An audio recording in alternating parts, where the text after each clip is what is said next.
ఈ good Friday ఆరాధనకు కూడి వచ్చిన మీ అందరికీ నా హృదయపూర్వకమైన వందనాలండి. అందరికీ వందనాలు, దేవునికి స్తోత్రాలు. దేవుడు మిమ్మల్ని ఆశీర్వదించి దీవించును గాక. ఇక తలెత్తి నన్ను చూడండి, క్లుప్తంగా చెప్తాను. యేసుక్రీస్తు శరీరధారిగా సంచరిస్తున్న ఆ రోజుల్లోనే ఆయన భూమి మీదికి ఎందుకు వచ్చారో, భూమి మీదికి ఎందుకు పంపబడ్డాడో, ఆయన భూమి మీదికి దిగి వచ్చిన కారణం ఏంటో ప్రజల ఎదుట నిలబడి పలు సందర్భాలలో ఒక మాటలో చెప్పాలి అంటే, ఆయన ఏ చోట ప్రసంగించినా ఆయన మరణ పునరుద్ధానం గురించి పలు సందర్భాలలో ప్రజలకి తెలియచేస్తూ వస్తున్నాడు. ఒక్క మాటలో చెప్పాలి అంటే, ఈ ప్రభు మరణం లేకపోతే యేసుక్రీస్తు జననమే కానివ్వండి, యేసుక్రీస్తు మరణమే కానివ్వండి, అప్పటికి అప్పుడు కలిగినది కాదు, అప్పటికి అప్పుడు నియమించబడినది కాదు, అప్పటికప్పుడు జరుగుతున్నవి కాదండి. ఇది యేసుక్రీస్తు పుట్టక తొలికే ఎంతోమంది ప్రవక్తలు, పాత నిబంధన గ్రంథంలో ఎంతోమంది ప్రవక్తలు ప్రవచించారు. ఒక వ్యక్తి భూమి మీదకి వస్తున్నాడు, ఆ వ్యక్తి ప్రజల నిమిత్తం తన ప్రాణాన్ని పణముగా పెట్టి ప్రజలకు విముక్తిని, పాపములో నుంచి విముక్తిని కలగచేస్తున్నారు, ఆయన వస్తున్నారు అని కొన్ని వేల సంవత్సరాల క్రిందటే లేఖనాలు ప్రవచించాయి. అంటే ఆయన జననము కానివ్వండి, ఆయన మరణము కానివ్వండి, ఆయన రాక తొలికే ప్రవచనాలు, అంటే లేఖనాల ప్రకారము యేసయ్య జననం, యేసయ్య మరణం చక్కగా లిఖించబడింది. అందుకే యేసుక్రీస్తు కూడా పలు సందర్భాలలో ఆయన మరణంను గురించి ఆయన బోధిస్తూ వస్తున్న ఆ దినాలు అన్నట్లే, యేసయ్య చెప్పినట్లే ఆ సమయం ఆసన్నమైందండి. యేసుక్రీస్తు కూడా తను గుర్తించాడు, ఇక నాకు శ్రమ దినాలు ప్రారంభించబడ్డాయి, ఇక నేను మరి కొన్ని గంటల వ్యవధిలో నేను సిలువకు అప్పగించబడబోతున్నా, ఈ సిలువకు ముందు నన్ను చిత్రవదన చేస్తారు, ఈ సిలువ వేసేదానికి ముందు నన్ను కొరడాలతో కొడతారు, నన్ను అవమానిస్తారు. ఇవన్నీ యేసయ్య కన్నుల ఎదుట ఒక సినిమాలాగా కనపడుతుందండి.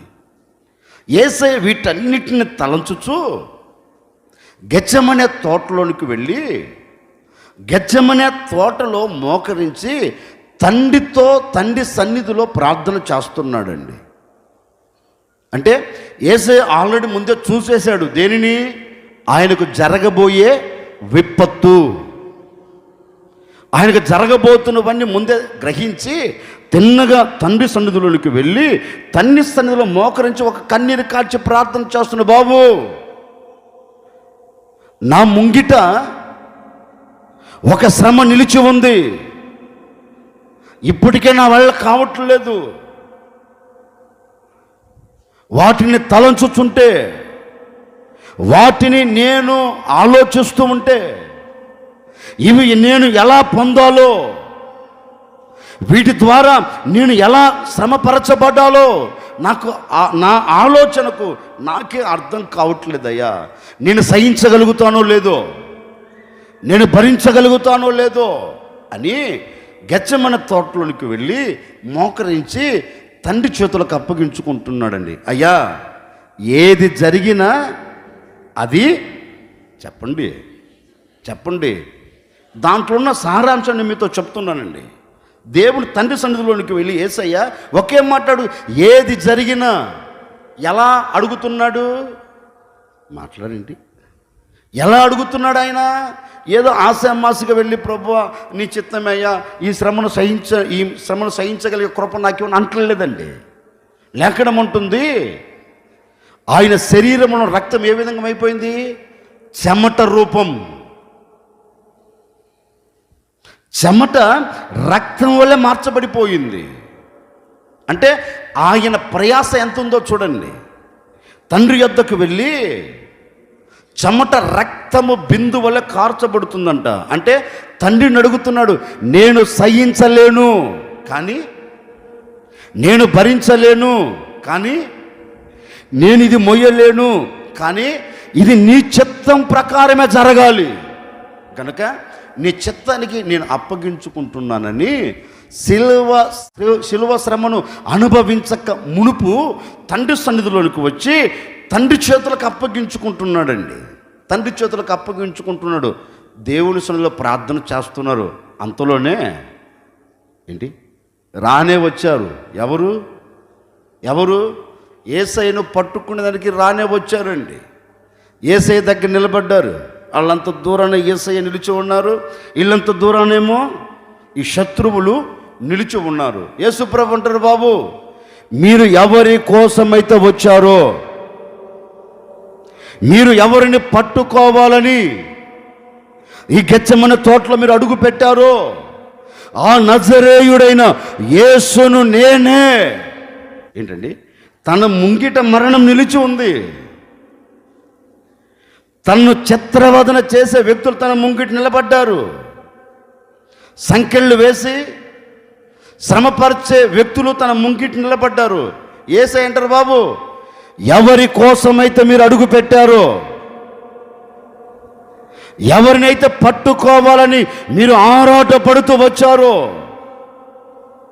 ఎవరినైతే సెలవుకు అప్పగించాలని మీరు కంకణము కట్టుకొని మీరు వెతుకుకుంటూ వచ్చారో, ఒరే బాబు ఆ యేసుని నేనే, రండ్రా సంఖ్యలు వేసుకోండి అని యేసయ్య ధైర్యంగా చెప్తే లేఖనం ఉంటుందండి.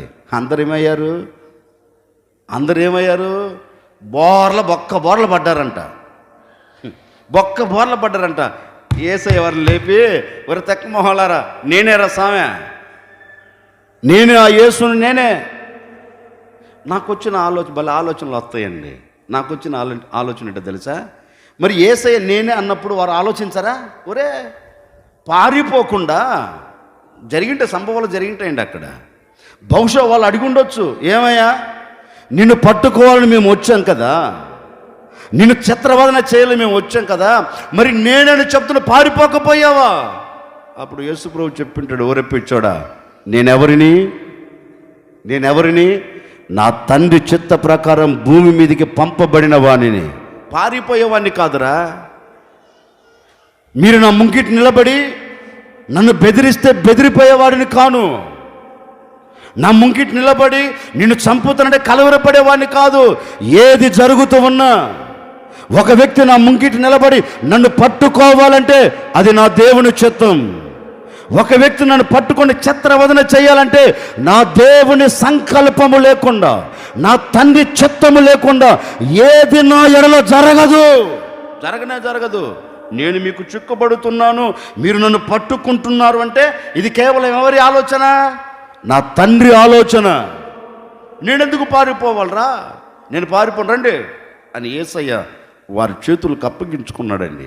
అప్పగించుకొని యేసయ్యను తీసుకొని వెళ్ళి ఓ చీకటి గదిలో చిత్రవదన చేసి ఓ చీకటి గదిలో రాత్రంతా పడేసేసారండి. ఇంచుమించుగా ఒక 30-40 అడుగులు లోతుంటుంది అనుకుంటా భూమి మట్టము నుండి. నేను వెళ్ళొచ్చానండి. ఇప్పుడైతే పైనుంచి ఎయిర్ అవి పెట్టారు, పైపులు పెట్టారు. మరి ఆ రోజులో ఉందా అది? లేదు. ఇప్పుడు ఉన్నాయి. ఎందుకు లోపలికి వెళ్తే ఊపిరి కూడా ఆడదండి. చీకటి కదా, ఒక లైట్ వేస్తారు. ఒక్క నిమిషం కూడా కాదు, ఒక 2-3 సెకండ్లు లైట్ ఆపేస్తారు. పక్కన మనిషి కూడా పక్కన వ్యక్తికి కనపడ్డండి. అంత చీకటిగా ఉంటుంది. వెసులున చెప్పాడు. అంటే ఆ గైడ్ చెప్తే వెసులున దాన్ని వ్యాఖ్యానం చేసి చెప్పాడు. ఏమని చెప్పాడు తెలుసా? ఆ గైడ్ చెప్పిన మాట, బాబు ఒక 2-3 సెకండ్లకే మీరు చీకట్లో ఉండలేకపోయారే, మరి యేసయ్య రాత్రి అంతా ఇదే స్థలంలో ఉన్నాడు. మరి ఒక్కసారి ఆలోచించండి అని ఆయన చెప్పాడులేండి. ఇప్పుడు నేను ఆ మ్యాటర్ చెప్పట్లేదు. యేసయ్యను తీసుకొని వచ్చి ఆ చీకటి గదిలో చిత్రవదన చేసి పడేశారండి. అంతటితో ఆపేశారా? అంతటితో ఆపేశారా? మళ్ళీ ఆయన బయటికి లాగారు, కొరళ్ళతో కొట్టారు. ఒక మాట చెప్పనా, ఆయన శరీరం ఒకప్పుడు ఎలా ఉంది? అందుకే భక్తులు కూడా పాట రాశారండి, పాలుకారు దేహం పైన ఏంటి పాపాత్ముల కొరడా ఏంటంటే ఆయన శరీరం ఏంటండి? ఆయన శరీరం ఎలాంటిది? పాలుకారు దేహం. ఇప్పుడు ఆ దేహం మీద ఏం చేస్తున్నారు? కొరడ దెబ్బలు. యేసయ్యను చిత్రవదన చేస్తున్నారండి. యేసయ్యను గడ్డం పట్టుకొని పీకుతా ఉన్నారు, యేసయ్య వస్త్రాలు పట్టుకొని పీకుతా ఉన్నారు. ఇంకా ఆగక యేసయ్యను తీసుకొని వెళ్ళి ముళ్ళ కిరీటం అండి, ముళ్ళ కిరీటం. ఆ ముళ్ళు తీసుకొని వచ్చి దాన్ని అల్లి తల మీద పెట్టి వారి కోపం తట్టుకోలేక కొడితే కన్నతుల్లోనికి దిగి వచ్చిందంటండి. ఒక్కసారి ఆలోచించండి, చిన్న ముళ్ళు ఏది అంత ముళ్ళు మన కాలికి దిగితే మనం ఏమంటాం? అబ్బా, అమ్మా, నాయనా, దేవుడా, నేనే దొరికానా ఈ ముళ్ళుకు. మరి నువ్వు దొరకక ఎవరు దొరుకుతారు? నేనేనా దొరికానా, నాకే గుచ్చుకోవాలా, పక్కన వాళ్ళకి గుచ్చుకోకపోయిందా అని మనం ఎన్నో అంటామండి. ఏంది? చిన్న ముళ్ళు గుచ్చుకుంటేనే. మరి యేసయ్య తలలోనికి ఎన్ని ముళ్ళు దిగాయంటారు? వారి కోపం తట్టుకోలేక కొడితే కన్నతుల్లోనికి దిగాయండి. అంతటితో ఆపారా? జుట్టు పట్టుకొని ఈడ్చుకొని యేసయ్య భుజస్కంధాల మీద సిలువను మోపారు. భారభరితమైన సిలువ, ఎవడు మోయలేనిది. భారభరితమైన సిలువను ఆయన భుజస్కంధాల మీద పెడితే ఆయన నా వల్ల కాదని పక్కన పడేశాడండి. ఏంటి? ఎందుకని నేను చెప్పనా? నీవు నేను మోయవలసిన భారం, నీవు నేను భరించవలసిన భారం. ఏ భారం? పాప భారం. ఎందుకని? ఆయన భుజస్కంధాల మీద మోపబడింది. అంటే నీవు చేస్తున్న ఆలోచన వలన నీ తలలో కొట్టబడవలసిన ముళ్ళ కిరీటం యేసయ్య తల మీద కొట్టబడింది. నీ ఆలోచనకు ప్రతిగా ఎవరి మీద కొట్టబడింది? నీ మీద కొట్టబడవలసిన ముళ్ళ కిరీటం, నీ తలపై పెట్టవలసిన ముళ్ళ కిరీటం. మరి యేసయ్య ఎందుకు పెట్టుకున్నాడు? అది నీ మీద పడకూడదు అని, అది నీవు అనుభవించకూడదు అని ఆయన పెట్టుకున్నాడండి. నీవు మోయవలసిన భారం నీవు మోయకూడదని యేసయ్య తీసేసుకున్నాడు. యేసయ్య తీసేసుకొని భారభరితమైన సిలువ యేసయ్య భుజస్కంధాల మీద మోపబడితే మొయ్యలేక చిత్రవదన పెడుతున్నప్పటికీ సిలువను వదిలిపెట్టలేదండి. యేసయ్యకి తెలుసు, ఈ సిలువను నేను విడిచిపెడితే లోకానికి విముక్తి కలగదు, ఈ సిలువను నేను మోయకపోతే లోకములున్న మనుషులకు పాప విమోచన కలగదు. మనిషి పాపముల నుంచి విడుదల పొందాలంటే నేను ఈ సిలువ శ్రమను సహించాలి. మనిషిగా మారాలి అంటే ఈ సిలువ శ్రమను నేను భరించాలి అని యేసయ్యండి ఎక్కడ సిలువను వదిలిపెట్టకుండా మోసుకుంటూ వెళుతున్నాడు. వెళుతూ ఆ గోల్గోత కొండ మీదకి తీసుకుని వెళ్ళారండి. ఎవరిని? యేసుక్రీస్తుని గోల్గోత కొండ మీదకి తీసుకొని వెళ్ళారు. తీసుకొని వెళ్ళి వారికి ఇంకా కక్ష చాలక ఎట్టగైనా చంపేయాలి. ఏ సిలువనైతే మోసుకుంటూ వెళ్ళాడో ఆ సిలువ మీదనే యేసయ్యను పడుకోపెట్టి 2 చేతులలో 2 కాళ్ళల్లో ఏం చేశారు చెప్పండి? అది ఎవరికి వేయబడాలి? నీకు నాకు మనకు వేయబడవలసిన శిక్ష అది. మన చేతులు చేసిన పాపం వలన యేసయ్య చేతులు ఏం కొట్టబడ్డాయి? ఏంటండి? మేకులు కొట్టబడ్డాయి. అంటే నీ చేతుల్లో నా చేతుల్లో కొట్టబడవలసిన మేకులవి. నేను చెప్పనా? ఆ సిలువ శ్రమకి యేసయ్య అర్హుడా? కాదు. ఎందుకంటే ఆయనలో ఏ పాపం లేదు. పాపము చేసిన వాడు సిలువ వేయబడతాడు ఆ రోజులలో. మరి యేసయ్య ఏం పాపం చేశారని సిలువను వేశారు అంటే, మనము చేసిన పాపమును బట్టి. యేసయ్యను తీసుకుని వెళ్ళారు, చేతుల్లో మేకులు కొట్టేశారండి. మనం చేసిన తప్పిదమును బట్టి 2 కాళ్ళలాగి ఒక చోట పెట్టి కొట్టారు. ఎందుకని మనము నడిచిన ఏ నడక? పాపపు నడక. ఏ ప్రవర్తన?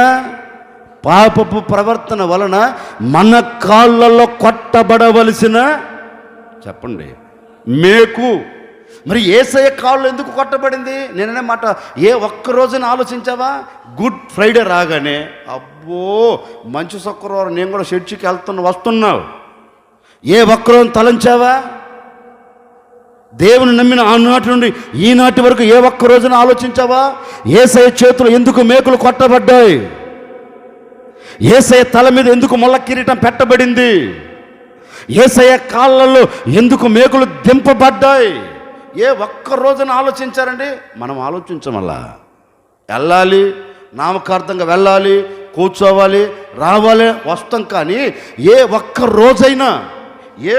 రోజైనా నా కొరకు ఆయన ఈ విధంగా శ్రమపరచబడ్డాడు, ఏ ఒక్క రోజైనా నువ్వు తలంచితేనండి, మరలా అక్రమంగా ప్రవర్తించవు, మరలా అన్యాయముగా దోచుకోవు, మరలా అన్యాయముగా జీవించవు, మరలా దేవునికి వ్యతిరేకంగా బ్రతకలేవు. ఎందుకని? ఒక్కసారి సిలువ శ్రమను తలంచితే యేసయ్య స్థానంలోనికి నువ్వు వెళ్ళి చూడు. ఏంటండి, ఆయన అనుభవించాడు, నాకెందుకు మనం కూర్చుంటున్న నిమ్మక నీరెత్తి కాదు.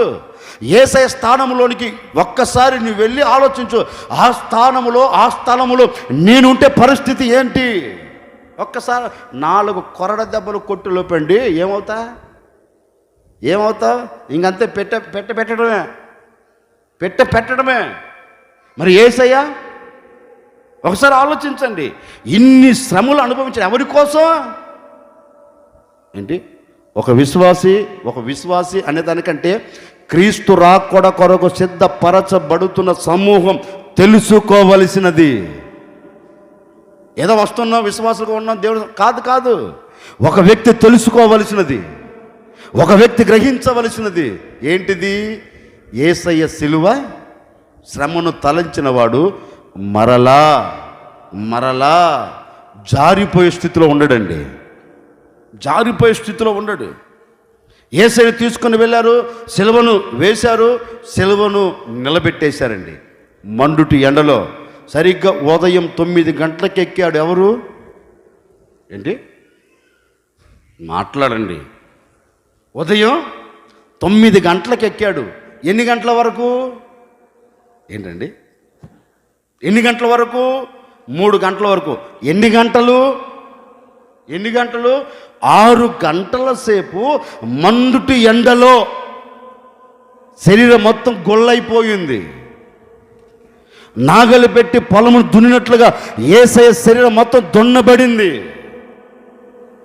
యేసయ్య శరీరం మొత్తం రక్తసిక్తముగా మలచబడిపోయింది. ఆ శరీరంతో ఆకాశానికి భూమికి మధ్యలో 6 గంటల సేపు మండుటి ఎండలో వేలాడుతుంటే ఎట్లుంటుంది ఒక్కసారి ఆలోచించండి. మనం వెళ్దాం, ఆ కోణంలోకి వెళ్దాం. మనం ఒక కత్తి ఘాటుపడి చీల్చుకుపోయింది అనుకోండి, కాసేపు ఎండలో నిలబడి అట్లాగే ఎట్లుంటుంది? భూమి మీద నరకం చూస్తాం మనం. ఒక్కసారి యేసయ్యను ఆలోచించండి. అరికాలు మొదలుకొని నడినెత్తి వరకు అణువణువున ప్రతి పరమాణువున ఏ స్థలములో కూడా ఖాళీ లేదండి. శరీరం మొత్తం గాయాలే, శరీరం మొత్తం రక్తసిక్తం, గాయాలమయం. ఎక్కడ చూచిన గాయాలు ఆయనకి, ఎక్కడ చూచిన గాయాలు. ఆ గాయాలతో ఆకాశానికి భూమికి మధ్యలో వ్రేలాడుతున్నాడు.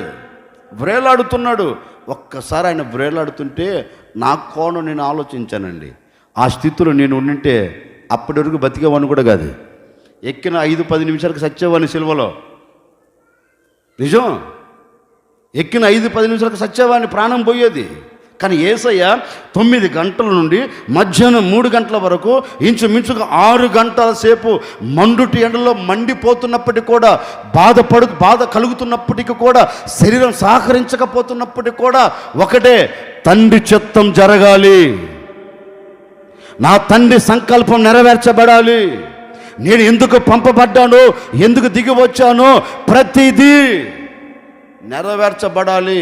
ఏది అసంపూర్ణంగా జరగకూడదు, సంపూర్ణంగా నేను ముగించుకొని వెళ్ళాలని అట్లాగే నిలిచిపోయండి. ఇప్పుడు నేను చెప్పాలి అనుకున్న మాట ఏంటో తెలుసండి, చివరిగా యేసయ్య నోట నుండి జారవలన మాట అండి. యేసు ప్రభు ఆ చివరి సమయంలో అదే చివరి పలుకండి. ఆ మాట ఇప్పుడు చదువుదాం. లూకా, హల్లెలూయా, తీశారా? లూకా సువార్త 23వ అధ్యాయం 46వ వాక్యం. 45 నుంచి చదువుతారు బిగ్గరగా.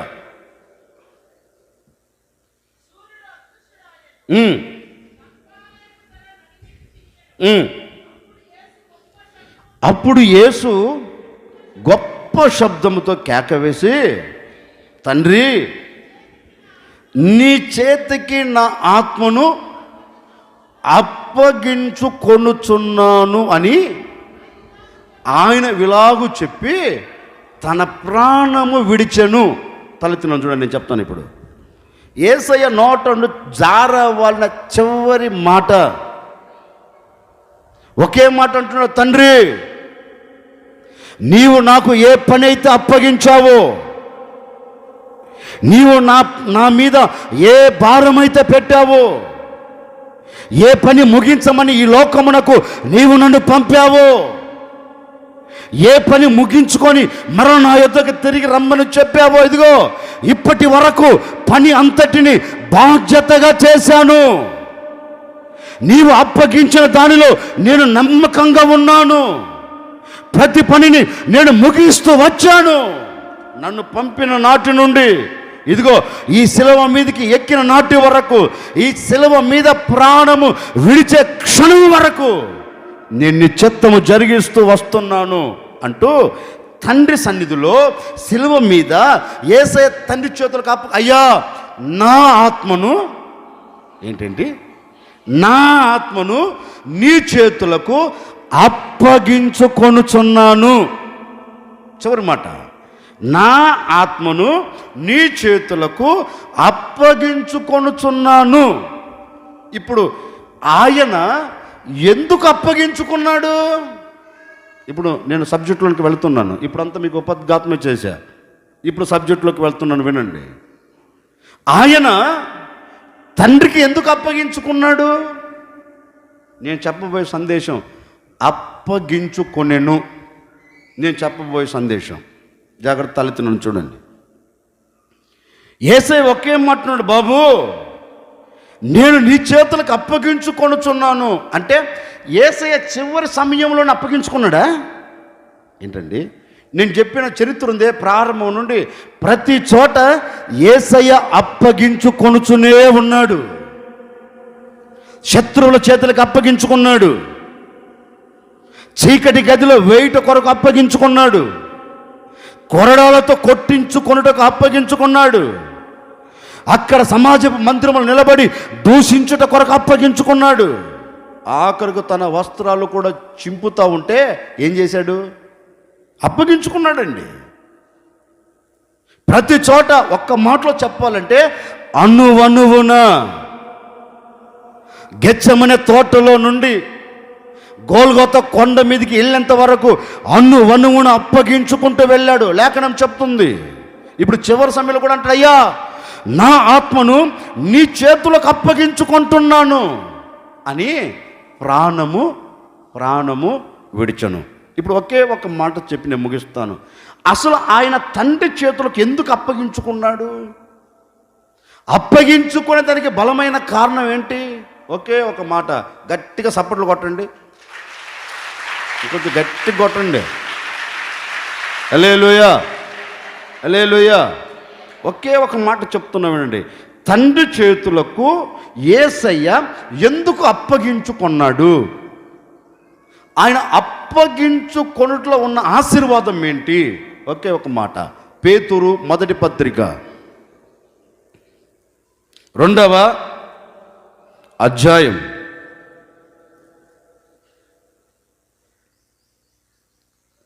23వ వాక్యం.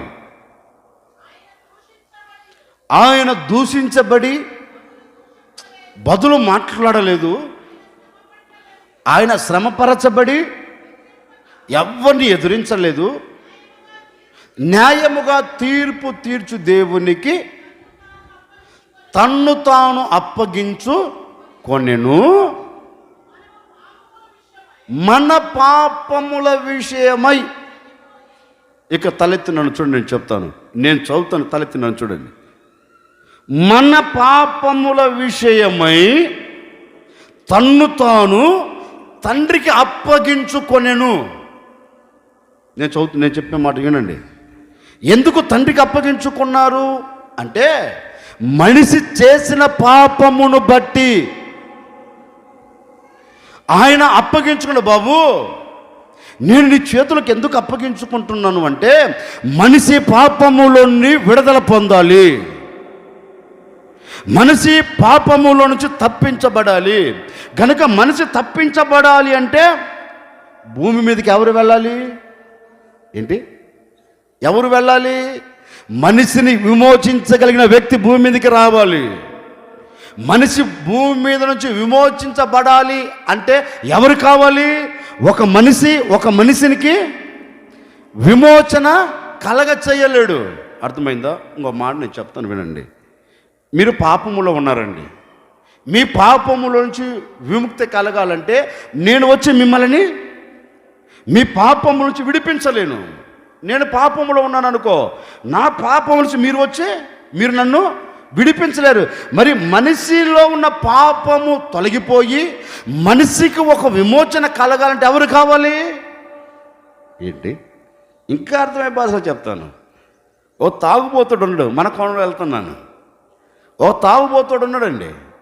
తాగుబోతుడి దగ్గరికి తాగుబోతుడు వెళ్ళి, రే తాగి ఎందుకు ఆరోగ్యం పాడు చేసు, తాగకు అన్నాడు అనుకో.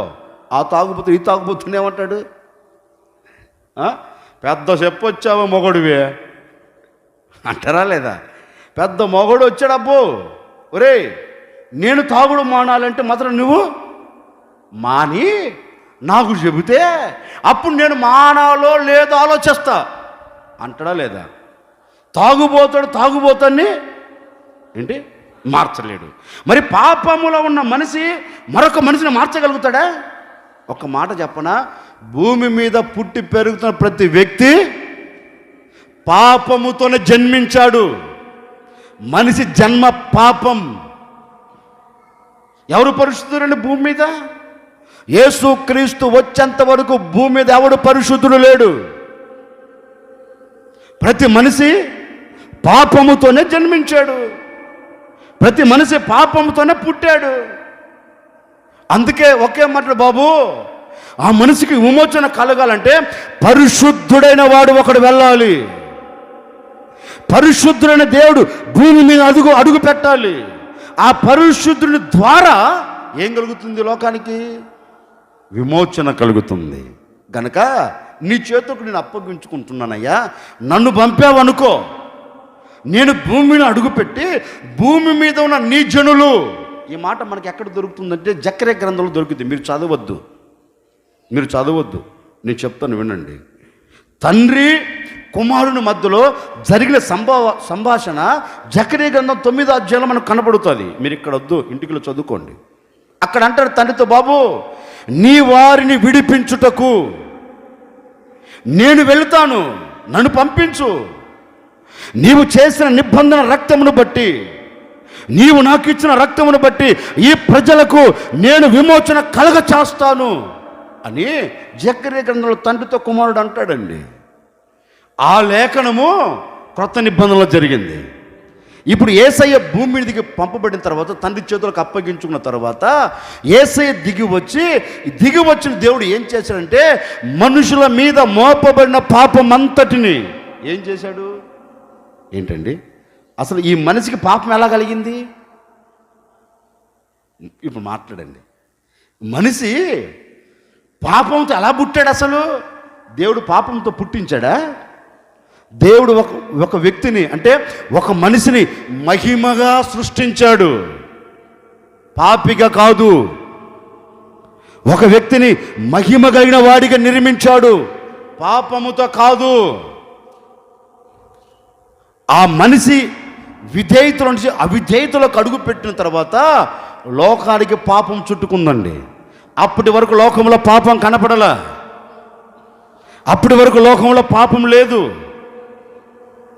ఈ లోకం మీదకి పాపం ఎప్పుడు వచ్చిందో కొంచెం చరిత్రలకు అట్ట వచ్చి ఇట్ట ముగిస్తా. జాగ్రత్తగా తలెత్తి చూడండి. కొంచెం గట్టిగా చెప్పండి, ఇంకొంచెం గట్టిగా చెప్పండి. పేతురు భక్తుడు అంటాడు, మన పాపముల నిమిత్తం ఆయన తండ్రి చేతులకు అప్పగించుకున్నాడు. అసలు ఈ మనిషికి పాపం ఎక్కడి నుంచి కలిగింది? సృష్టి ప్రారంభంలోకి వెళ్ళి వద్దాం. దేవుడు పరలోకములో ఉండి ఒక ఆలోచన చేశాడండి. ముగ్గురు త్రిత్వమైన దేవుడు, ముగ్గురు, తండ్రి, కుమారుడు, పరిశుద్ధాత్మ దేవుడు ఒకరోజు సమావేశమై మాట్లాడుకుంటున్నాం. మాట్లాడండి. ఏమని?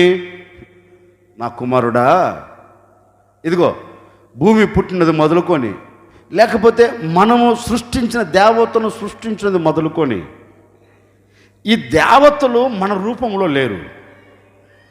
ఉన్నారా? మాట్లాడండి. మీకు ఆన్సర్ కూడా చెప్తా. మీకు అక్కడ కొందరికి డౌట్ వస్తుంది, అయ్యా ఎందుకు లేరు, దేవుని పోలిక ఎందుకు లేరు అంటారు. లేరు. నేను ఆధారం కూడా చెప్తాను. దేవుని పోలికలో లేరు వాళ్ళు. వీరు ముగ్గురు కూర్చొని మాట్లాడుకున్నారు. ఏమనంటే, బాబు రోజు ఈ సద్ది మొఖాలు మనం చూడలేకపోతున్నాం. ఏ సద్ది మొఖాలు? ఏంటండి ఏ సద్ది మొఖాలు? మనం ముంగిటి నిలబడి 24 గంటలు రెక్కలు చాపి యెహోవా యెహోవా యెహోవా విని విని విసికెత్తిపోయిందిరా సామె. చూసి చూసి చూసి ఏమైపోయింది? నేను వ్యాఖ్యానం చేస్తాను, మరి మీరు వేరే రకంగా భావించుకోక, నేను వ్యాఖ్యానం చేస్తున్నా. వీళ్ళను చూసి చూసి విసుగు చెందామరా, విని విని విని వినలేకపోతున్నామరా. కాదు కాదు కాదు, నాకు నచ్చట్లేదు. ఏమంటావు ఆలోచన అని ఒక మీటింగ్ పెట్టారు. ఈ మొక్కలు మనం చూడలేకపోతున్నాం, నాకు నచ్చట్లేదు, ఏమంటావు అని అడిగారు యేసయ్యను. నాదేముందయ్యా, నీ ఆలోచన ఎట్లాగుంటే సరే. ఏమయ్యా పరిశుద్ధాత్ముడా, ఏం చెప్పు? నాది ఏముంది బాబు, నువ్వు ఏదంటే అదే, నీకే నా ఓటు అని ముగ్గురు కలిసి మాట్లాడుకొని దిగొచ్చారు. ఎక్కడికి మాట్లాడండి. నాకు వచ్చిన అప్పుడు వరకు దిగి రాలేదు, వాళ్ళు రాలా. ముగ్గురు దిగి వచ్చారు. ఎక్కడికి? భూమికి దిగి వచ్చి ఇప్పుడు ముగ్గురు అక్కడ భూమి మీద కూర్చొని ఏం చేద్దాం దేవత రూపంలో అయ్యా ఆల్రెడీ చూసి వద్దా, మరి ఏ రూపం? ఏం లేదు, మన పోలికలో. తండ్రి ఆలోచన ఎలా ఉందో, మన పోలికలో మన స్వరూపమందు మనము ఒక నరుని తయారు చేసుకుందాం. మహిమ కలిగిన దేవుడు చూడండి ఎంతటి ఆలోచన. మనము ఒక రూపం తయారు చేసి, ఏ రూపం? కుక్క రూపం కాదు, ఏనుగు రూపం కాదు, సింహం రూపం కాదు. ఏ రూపం? ఎలుక రూపం అసలే కాదు, కోతి రూపం అసలే. ఈ రూపాలు మనకొద్దు. మన రూపములోనే, మన పోలికలోనే, మన స్వరూపమందు ఒక వ్యక్తిని తయారు చేద్దాం అని ముగ్గురు కూర్చున్నారు. ఎక్కడ? మట్టిలో. ముగ్గురు మట్టి పూసుకున్నారు. ఎవరు? ఏంటండి మరి మట్టిలో కూర్చుని మట్టి కాకుండా పోద్దా? అయ్యా ఏ మట్టి కావాలి? ఏ మట్టి తెచ్చి నన్ను మాత్రం అడగకండి. అది బంకమట్టో, నల్ల మట్టో, తెల్ల మట్టో, ఏ మట్టి నన్ను అడగకండి. మొత్తం మీద మట్టి తెచ్చారు. మట్టి తెచ్చి అయ్యా ఏం చేయడం? ఏం తక్కువ. ఇప్పుడు మట్టి నుంచి రూపం చేయాలంటే మట్టి తొక్కాలా లేదా? మరి నీళ్ళు ఎక్కడా? తెస్తానయ్యా. నీళ్ళు పోసేది ఒకళ్ళు, మట్టి దొక్కేది ఒకళ్ళు, మట్టిని ఒక రూపంలో తీసుకొని వచ్చేది ముగ్గురు కలిసి. ఒక్కరితో జరిగింది కాదు అది, ముగ్గురితో కలిసి తండ్రి పోలికలో లేకపోతే దేవుని పోలికలో ఒక వ్యక్తిని తయారు చేసి ఏదైనా తోటలో పెట్టేశాడండి. పెట్టేశాడు. ఆ వ్యక్తికి ఏమిచ్చాడు? జీవం ఇచ్చాడు. ఆయనలో ఉన్న జీవం అతనిలోనికి పంపాడు, ఆయనలో ఉన్న ఆత్మ అతనిలోనికి పంపాడు. ఇప్పుడు మనిషి ఏమయ్యాడు? జీవించే ప్రాణాయాడు. ఇప్పుడు మనిషికి అన్నీ వచ్చేసాయి, మాటలు వచ్చేసాయి, నడక వచ్చేసింది, అన్ని కనపడుతూ ఉన్నాయి, అన్ని చేస్తూ ఉన్నాడు. ఎలా? ఆ వ్యక్తిని ఎలా సృష్టించాడంటే దేవుని స్వరూపమందు తన మహిమను ఇచ్చేశాడండి మనిషికి. ఏ మనిషికి? మట్టి మనిషికి, దేవుని చేతలతో చేయబడిన నరునికి ఆయన పోలికనిచ్చేశాడు. ఎందుకని? ఈడు నాలాగా ఉన్నాడు, ఈడు నాతో పాటు సదాకాలం నా సింహాసనం ముందు కూర్చుండాలి. అందుకే యేసు ప్రభు కూడా అంటాడు కదండి, నేను లోకమును జయించాను, లోకమును జయించి నేను నా తండ్రి సింహాసనమందు ఆసీనుడై ఉండునట్లు ఎవడు లోకమును జయిస్తాడో వాడు కూడా నా సింహాసనమందు ఏమై ఉంటారు? నాతో పాటు ఉంటారు.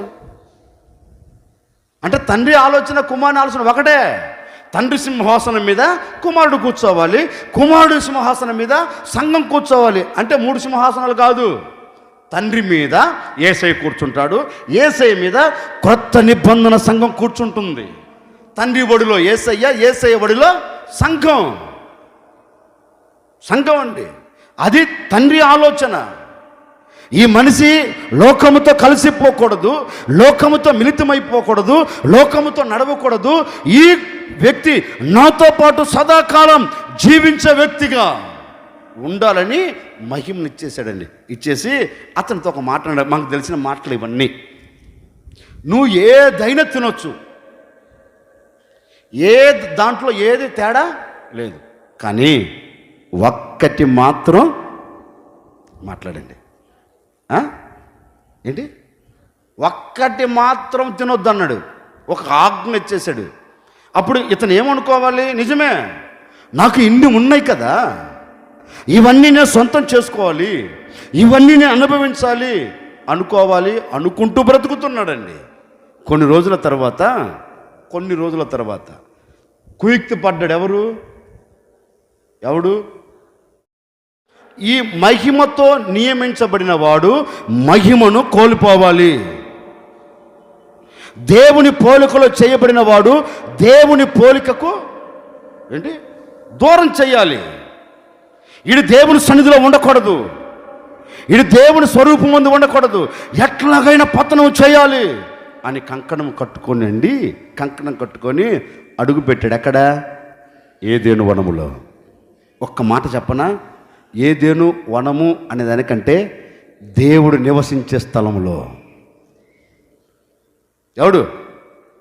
సైతాను కూడా అడుగు పెట్టాడు. అంటే డైరెక్ట్గా వాడు దిగొచ్చాడా? దిగిరాలా. ఒకడిని ఏర్పరుచుకున్నాడు. దేనిని? దీన్ని ఏర్పరచుకున్నాడు. అది కూడా చెబుతా. దీన్ని ఏర్పరచుకున్నాడు.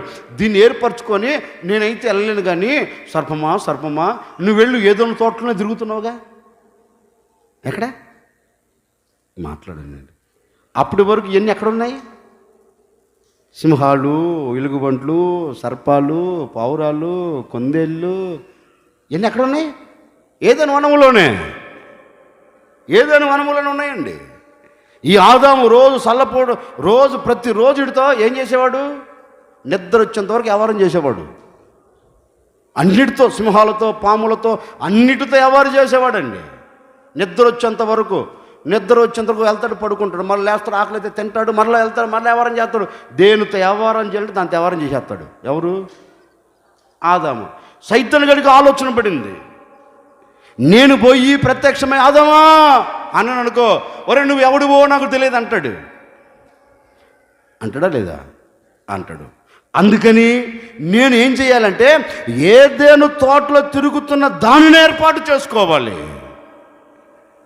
అప్పుడు కానీ ఏదేను వనంలో కలవరం ఇది నిజమా అన్నావు. ఏంటి అసలు? అదేనమ్మా, అన్ని తినమన్నాడు, ఇది ఒక్కటే ఎందుకు తినకూడదు అన్నాడు, ఇది నీకు తెలుసా అని వేసేసాడు. ఏమో తెలియదయ్యా, సైతం గడు వచ్చి అంటారు మీరు దేవదూతల వల్ల. ఒరే, దేవదూతల కంటే శ్రేష్ఠులుగా నియమించాడు కదా, దేవదూతలను వద్దనుకోనే కదా మనిషిని సృష్టించింది. ఆయన పోలికలో ఒక వ్యక్తిని తయారు చేసుకుంది. ఆయనకు కలిగిన మహిమను మనిషికి ఇచ్చింది. ఎందుకని? ఆయన వల్ల ఉండాలని కదా. సైతన్ గడు వచ్చి అప్పుడు చెప్పవలసిన అవ్వమ్మ, లేదండి మేము ఆయన పోలికలు ఉన్నాం, ఆయన మహిమతో నింపబడి ఉన్నాం, మాకు ఇంక వేరొకటి వద్దు అని చెప్పవలసిన అవ్వమ్మ ఏం చేసిందో, నిజమా అని కోసుకుంది. ఎట్టుంది చూద్దామని ఎగిరి కోసుకుందండి. దేన్ని? పండుని ఎగిరి కోసుకుంది. కోసుకొని కమ్మగా తిని పక్కనున్న ఆదం దగ్గరికి వచ్చి, నా యజమానుడా లేమలే, నిద్రపోతే లే, ఇదిగో ఈ పండు తిని నీకోసం కోసుకొని తెచ్చిచ్చా. పాపం ఆదం ఎంక్వైరీ పెట్టలేదండి.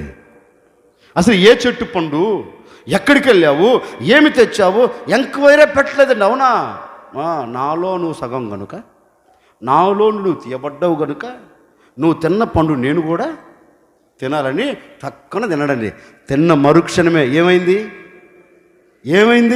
కళ్ళు తెరవబడ్డాయి. కళ్ళు తెరవబడి వారికి అర్థమైపోతుంది, మేము దిగంబరులము. నేనే మాటండి, అప్పటి వరకు ఆలోచన లేదు. వారి ఆలోచన దైవ సంబంధమైన ఆలోచన.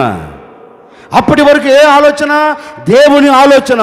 లోక సంబంధమైన ఆలోచన అప్పటి వరకు భూమి మీద లేదు. అప్పటి వరకు లోక సంబంధమైన ఆలోచన భూమి మీద కనపడలేదు. ఎప్పుడైతే దేవుడిచ్చిన ఆజ్ఞను అతిక్రమించారో, ఎప్పుడైతే దేవుడిచ్చిన ఆజ్ఞను తిరస్కరించారో, ఆజ్ఞకు కట్టబడవలసిన వారు, ఆజ్ఞలో నిలబడవలసిన వారు ఆజ్ఞను తృణీకరించి తినవద్దు అన్న పన్ను తిన్నారో, ఇప్పుడు వారే తెలిసిపోయింది, మేము దిగంబరులము. ఏమండి, భార్య ఒక పక్క పరుగులెత్తింది, భర్త ఒక పక్క పరుగులెత్తారు. వెళ్ళి ఆకుల చాటున దాగుకొని ఆకులు కట్టుకుంటున్నారు. ఎందుకని? మేము దిగంబరులము. ఒక మాట చెప్పనా, అప్పటి వరకు వీళ్ళు పారిపోయి దాక్కున్నారా, యేసయ్య వచ్చే సమయం రానే ఆసనమైందండి. దేవుడు దిగి వచ్చాడు. ఎక్కడికి? ప్రతి చల్లపూట, ఉదయము సాయంత్రం, ప్రతి చల్లపూట యేసయ్య దిగివచ్చి వారితో మాట్లాడటం ఆయనకు అలవాటు. ఎందుకంటే తన పోలికలో ఉన్నారు కదండి. ఒకరిని ఒకరు చూసుకుంటూ మాట్లాడుకుంటూ తన మనసులో ఉన్నది ఇతని మనసులో ఉన్నది తనతో చెప్పుకుంటూ జీవిస్తున్న దినాలు. యేసయ్య యథా ప్రకారం వచ్చాడండి. వచ్చి ఆదామును పిలుస్తున్న, ఆదాము అంటే స్వరం వినబడుతుంది కానీ మనిషి లేడండి. యేసయ్య స్వరం వినబడుతుంది, ఆదాముకి వినబడుతుంది, పలకట్లేదు. యేసయ్యకు అర్థమైపోయింది, తండ్రి దేవునికి అర్థమైపోయింది, ఎక్కడో తప్పిదం జరిగింది. ఒకప్పుడు నేను వచ్చే సమయానికి ఆదాము నా కొరకు ఎదురు చూస్తుండేవాడు. ఒకప్పుడు నేను ప్రత్యక్షమయ్యేలోపు ఆదాము నా రాక కొరకు కనిపెడుతుండేవాడు. ఇప్పుడు నేను వచ్చి పిలుస్తున్నా నా స్వరము వినపడకుండా ఉన్నాడు అంటే ఈ ఏదైనా తోటలో ఏదో అలజడి, ఏదో ఒక కలవరం, ఏదో ఒక కలత కలిగింది అని యేసయ్య పిలుస్తున్నా, ఆదాము, ఒరే బాబు ఎక్కడ ఉన్నావు? ఆదాము, ఏ చోటుకి వెళ్ళావు? ఆదాము యేసయ్యతో చెప్తున్నాడు, బాబు ఈ చెట్ల పొద మధ్యలో ఉన్నానయ్యా, ఈ చెట్ల పొదల మధ్యలో ఆకులు కట్టుకొని నిలబడిపోయానయ్యా. ఎందుకెళ్ళావురా చెట్ల మధ్యలోనికి? ఆకులు కట్టుకోవలసిన అవసరం ఏంటి? అయ్యా మేము దిగంబరులము. రే, దిగంబరి నీకు ఎవడు తెలియచేశాడు? నేను చెప్పలేదుగా నువ్వు దిగంబరువని, నేను నీకు చూపెట్టలేదుగా నువ్వు దిగంబరివని. నువ్వు దిగంబరివని ఎవరు నీకు తెలియచేశాడు? దిగంబరత్వంలో ఉన్నావని నీ కనులు ఎవరు తెరిచాడు? అయ్యా నీవు తినవద్దు అన్న పండు, నీవిచ్చిన ఆజ్ఞను తిరస్కరించాను, అందుకే నేను నా బ్రతుకు ఇలా అయిపోయింది అని యేసయ్యతో అంటే మారు మాట మాట్లాడలేదండి. మారు మాట మాట్లాడలేదు. ఆదామును అవును ఇద్దరిని ఎప్పుడైతే ఆజ్ఞ తిరస్కరించారో, పాపమును మూటగట్టుకున్నారో, జుట్టు పట్టుకొని తీసుకుని వచ్చి బయట వదిలిపెట్టేశారండి. ఏం మాట్లాడలేదు. ఇంకా దిగంబరత్వం తెలిసిన మరుక్షణమే ఆ రోజే ఒక గొర్రె పిల్లను వధించి గొర్రెపిల్ల చర్మముతో వారికి ఏం చేశారు? వస్త్రాలు కుట్టారు. గొర్రెపిల్ల అంటే ఎవరు? ఏంటి? ప్రభువు అయిన యేసుక్రీస్తు. ఒక్క మాట చెప్పనా, పాత నిబంధన కాలములోనే మనిషి చేసిన పాపమును బట్టి ఏదైనా తోట నుంచి వస్తున్న మరుక్షణమే అక్కడ వధించబడ్డారు. ఎవరు? యేసుక్రీస్తు. పాత నిబంధన కోసం ఒక్కసారి వధించబడ్డాడు. ఏ రూపంలో?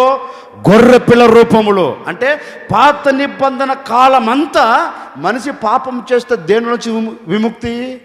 గొర్రెపిల్ల రక్తంతో అండి. పాత నిబంధన కాలం ఎక్కడ వధించబడింది? ఏదైనా తోటలో. వారిని బయటికి వచ్చేటప్పుడు చొక్కాలు కుట్టించడానికి వధించబడిన యేసు వారిని తీసుకొని వచ్చి బయట వదిలిపెట్టేశాడండి. ఇప్పుడు నేను చెప్పాలనుకున్న మాట ఏంటంటే, అప్పటి వరకు ఏదైనా తోటలో పాపం లేదు. ఎప్పుడైతే ఆజ్ఞ అతిక్రమించి మూట కట్టుకున్నారో ఇప్పుడు మనసులో ఏమి ఏలుబడి చేస్తుంది? అప్పటి వరకు అండి మనిషి దేవునితో, దేవుడు మనసుతో సహజీవనం చేసిన రోజులవి. ఒక మాట చెప్పనా, ఏ ఆదాము భుజాల మీద ఎవరు చేయేశారు? దేవుడు చేయేసి సరదాగా ఒక స్నేహితుడు మాట్లాడినట్లుగా సరదాగా భుజాల మీద చేసుకుంటూ ఏదైనా తోట అంతా సంచరించే వాళ్ళండి. ఏదైనా తోట ఎప్పటి వరకు? పాపం అతని మీద లేకపోయినంత వరకు. ఎప్పుడైతే పాపానికి మూట కట్టుకున్నాడో ఇప్పుడు దేవుడు దూరమయ్యాడు, మనిషి దేవునికి దూరమయ్యాడు.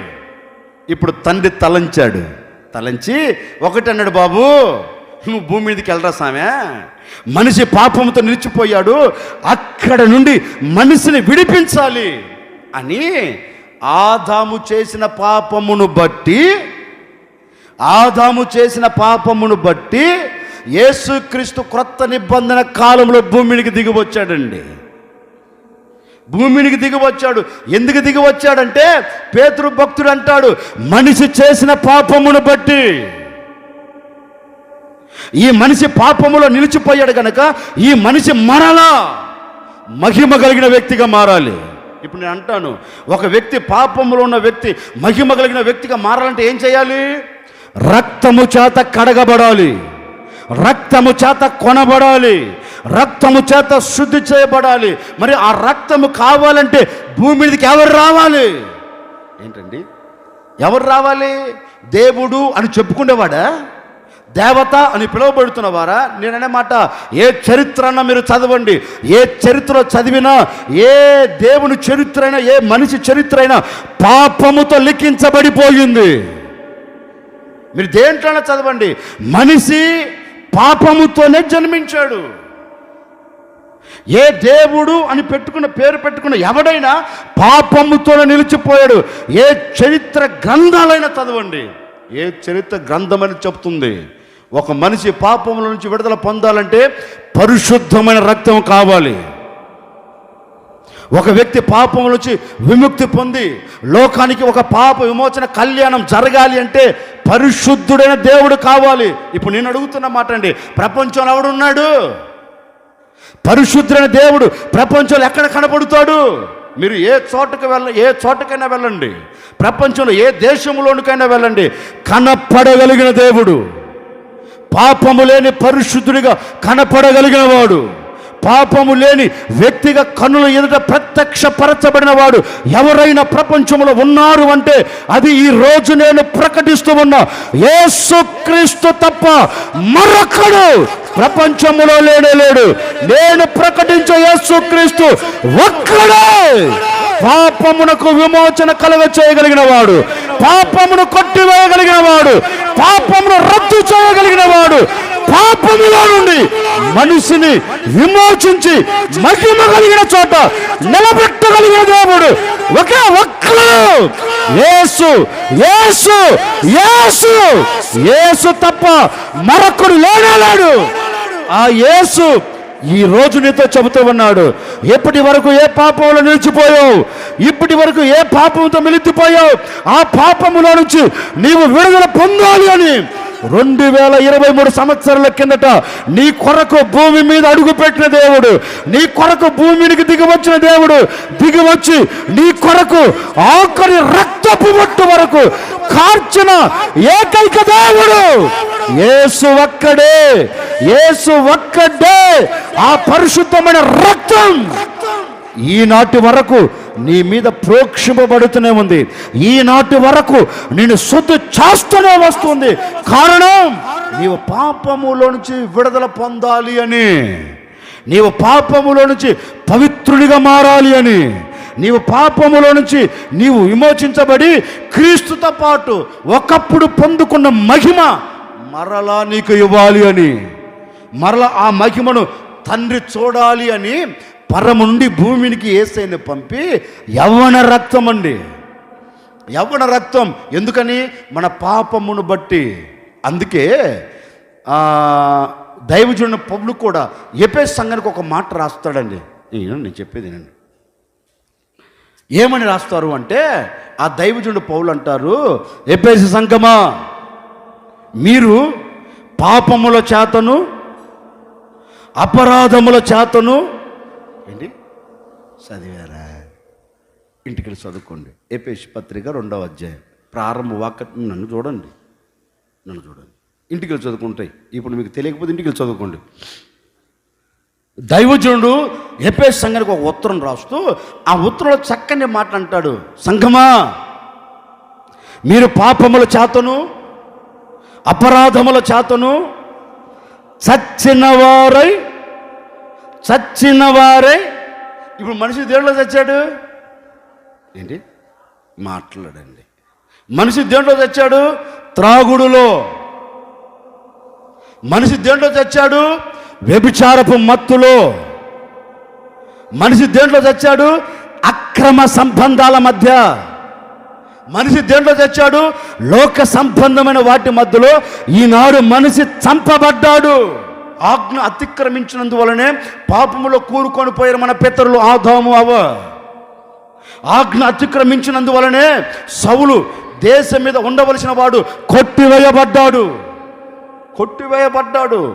అందుకే దైవజనుడు సంఘంతో అంటారు, బాబు ఆ గతి మీకు పట్టొద్దురా సామె,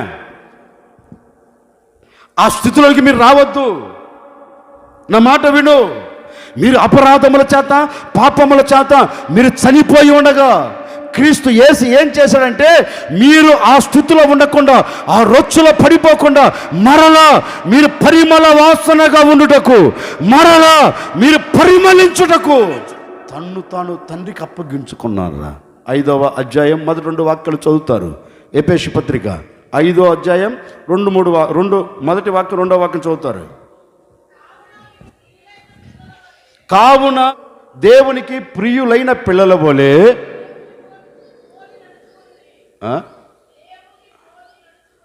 దేవుని పోలి నడుచుకునుడి. చూడండి, క్రీస్తు మిమ్ములను ప్రేమించి ఎక్కడ ఉంటే, తలెత్తున చూడండి, ఒక్క జ్యోతి మీ తలెత్తున చూడండి చెప్తాను. దేవుడు అంట, దైవజనుడు పౌలు అంటాడు, సంగమా, క్రీస్తు మిమ్మల్ని ప్రేమించి ఎక్కడ ఉంటే, చెప్పరేంటండి, ఎక్కడ ఉంటే, నీవు అధికారంలో ఉన్నప్పుడు కాదు, నీ చేతిలో డబ్బు ఉన్నప్పుడు కాదు, నీ చేతిలో పలుకుబడి ఉన్నప్పుడు కాదు, నీవు అన్ని రంగాలలో ఆరితేరి ఉన్నప్పుడు కాదు. ఎక్కడ ఉన్నప్పుడు? నీవు పాపములో పడి ఉన్నప్పుడు. ఎక్కడ ఉన్నప్పుడు? నీవు పాపమునే రొచ్చులో కూరుకుపోయినప్పుడు. ఎప్పుడు? నీవు పాపంలో పొరలాడుతూ నీ జీవితం మొత్తం కంపు కొడుతున్నప్పుడు. ఎప్పుడు? నీ పాపం నిలబడి ఈ పాపపు రొచ్చులో నువ్వు నిలబడుతూ అందరితో అవమానపరచబడుతున్న ఆ సందర్భంలో నీవు ఉన్నప్పుడు నేను ఉన్నప్పుడు, మనం ఉన్నప్పుడు ఏం చేశాడంటే క్రీస్తు మనల్ని ప్రేమించి ఏం చేశాడు? క్రీస్తు మనల్ని ప్రేమించి ఏం చేశాడు అంటే మనము పరిమళ వాసనగా ఉండుటకు. మన పాపం అంటే ఈ కంపు పోయి, ఈ పాపపు కంపు పోయి ఒక పరిశుద్ధమైన సువాసన ఎదజల్లునట్లు, ఒక పవిత్రమైన వ్యక్తిగా నిలబడినట్లు, ఒక పవిత్రమైన వ్యక్తిగా మనము మలచబడి సమాజానికి దీపముగా నిలబడినట్లు, సమాజంలో మనము కనపడినట్లు ఈ వ్యక్తి క్రీస్తు కొరకు నిలబడిన వ్యక్తి, ఈ వ్యక్తి క్రీస్తు కొరకు నిలబడుతూ క్రీస్తు బాటలో నడిపించబడుతున్న వ్యక్తి అని నీవు నిలబడుటకు ఆయన ఏం చేశాడో తెలుసండి? దేవునికి తన్ను తాను బలిగాను అర్పణగాను అప్పగించుకొనెను. ఎందుకు అప్పగించుకున్నాడు అంటే మన పాపమును కొట్టివేసి మనల్ని పరిశుద్ధపరిచి మనము పరిమళ వాసనగా ఉండుటకు. ఏ వాసనగా? మాట్లాడండి. మన బ్రతికి ఎలా ఉండాలని? సువాసనగా ఉండాలని 2023 సంవత్సరాల క్రిందట ఆయన భూమి మీద అడుగుపెట్టి మన పాపముల విషయమై ఆయన తండ్రికి అప్పగించుకొని యవ్వన రక్తమును కార్చి ఆ రక్తము చేత మనల్ని శుద్ధి చేసి పవిత్రపరిచి పరిశుద్ధమైన వాసనగా మనము నిలబడుట కొరకు ఆయన మన కొరకు అప్పగించుకున్నాడండి. ఒక సేవకుడిగా నా ముగింపు మాటలుగా చెబుతున్నాను. ఈనాటి వరకు నీ బ్రతుకు ఎలాగ సాగిపోతుందో నాకు తెలియదండి. ఈనాటి వరకు ఎలా ఊగిసలాగుతుందో తెలియదు. ఈనాటి వరకు దేవుని ఆజ్ఞను తిరస్కరించి దేవుని ఆజ్ఞను నిలబడక పాపమును మూట కట్టుకుంటూ పాపంలో పొరలాడుతూ పాపంలో జీవిస్తూ పాపంలో నడిపించబడుతూ పాపమే ఇక నా జీవితం అనుకుంటూ సాగిపోతున్న సహోదరుడా, దేవుని వాత్సల్యతను బట్టి ఒక సేవకుడిగా బ్రతిమలాడుతూ ఉన్నాను. ఈ రోజైనా మనసును మార్చుకొని జీవితంలో సరిచేసుకొని జీవితంలో కడుగుకొని జీవితంలో పవిత్రపరుచుకొని నీ కొరకు ఆయన గాయపరచబడ్డాడని, నీ కొరకు ఆయన శ్రమపరచబడ్డాడని, నీ కొరకు ఆయన రక్తమును చిందించాడని, నీ కొరకు ఆకలి రక్తపు బొట్టు వరకు ఆయన శిలువలో కార్చి మండుటి ఎండలో నీ కొరకు వ్రేలాడాడని, నీ కొరకు ప్రాణము పెట్టాడని గ్రహించి మేల్కొని మనసును మార్చుకొని పశ్చాత్తాపపడి నీవు పరిమళ వాసనగా ఉండాలని నిర్ణయం తీసుకుంటే ఇప్పుడే నా దేవుడు నీ ఎడల అద్భుతం చేయబోతూ ఉన్నాడు, ఆశ్చర్యమైన కార్యం చేయబోతూ ఉన్నాడు. ఇప్పటి వరకు నిన్ను వెంటాడుతూ ఉన్న పాపపు వాసన నా దేవుడు కొట్టివేయబోతూ ఉన్నాడు. నిన్ను సువాసనగా మార్చబోతూ ఉన్నాడు, పరిమళ వాసనగా చేయబోతూ ఉన్నాడు. ఇప్పుడు ఆయన రక్తం నీ మీద ప్రోక్షింపబడుతూ ఉంది, రక్తం ప్రోక్షింపబడుతూ ఉంది. శుద్ధి చేయబడుతూ ఉన్నావు. నా దేవుడు నిన్ను పరిమళ వాసనగా చేయబోతూ ఉన్నాడు, పరిమళ వాసనగా నిన్ను మార్చబోతూ ఉన్నాడు. ఇప్పుడే అమూల్యమైన రక్తం నీ కొరకు దారులుగా కార్చబడుతూ ఉంది, దారులుగా కుమ్మరించబడుతూ ఉంది. నిన్ను తలుపుతూ ఉన్న రక్తం, నిన్ను కడుగుతూ ఉన్న రక్తం, నిన్ను శుద్ధి చేస్తూ ఉన్న రక్తం, యేసు రక్తం నీ అణువణువున ప్రతి పరమాణువున శుద్ధి చేసి నీవు పరిమళ వాసనగా అనేకుల ఎదుట నిలబడేటట్లుగా అద్భుతం చేయబోతూ ఉన్నాడు. అందుకే నా దేవుడు నీ కొరకు అప్పగించుకున్నాడు, నీ పాపముల నిమిత్తం అప్పగించుకున్నాడు. నీవు పరిమళ వాసనగా ఉండాలని ఆయన నీ కొరకు అప్పగించుకొని ఈ దినము మరలా నీతో చెబుతూ ఉన్నాడు. ఇదిగో నన్ను జ్ఞాపకము చేసుకుంటూ నా సన్నిధిలోనికి వచ్చిన సర్వ సమాజమా, నీ కొరకు నేను 2023 సంవత్సరాల కిందటే నా యవ్వన రక్తాన్ని నీ కొరకు కార్చాను. ఎందుకని? యవ్వన రక్తాన్ని కార్చడమే కాదు, నీ కొరకు నన్ను నేను అప్పగించుకున్నాను, నా ప్రాణము పోయేంతగా అప్పగించుకున్నాను.